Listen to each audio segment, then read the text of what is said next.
On April 20th, school organizations Sun Entertainment, NAU Green Fund, ASNAU, the SLUG Garden, and STAC hosted Earth Jam on North Lawn.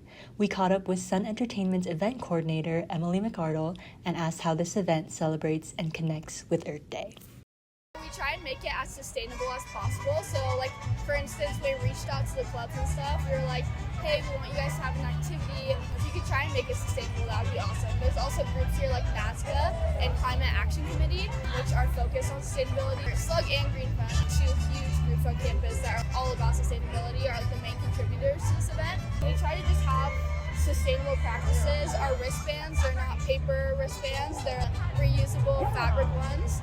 So small details like that, we just try and make it sustainable. After speaking with McArdle, we spoke with vendors Morgan Smith and Alexis Mosley about how they practice sustainability in their small business.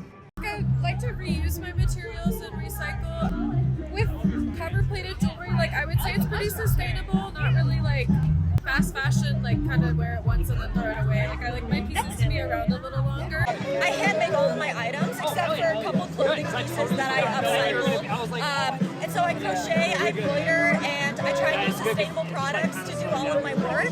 Whether it's something I already owned or just found at a thrift store, I just want to really try to reuse things as much as I can.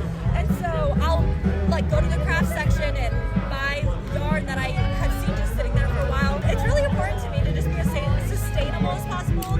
If something here doesn't sell, I usually take it apart and I'll reuse the yarn.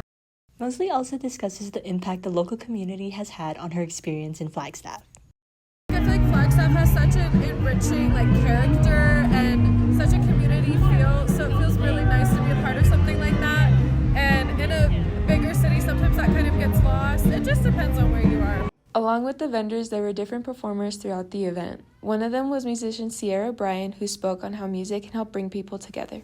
I love that the community events try to incorporate live music into their experience because, I don't know, it's a nice activity, and I think it can bring people together, whether you're just hanging out listening or something to do. Bryan also discusses how events like Earth Jam are necessary to bring awareness to environmental issues.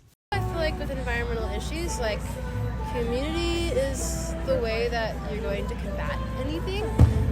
What I learned in my degree is you just need to be able to rally with your group and try to really bring people out to support causes. So having big community events like this, especially for environmental sustainability, is super sick.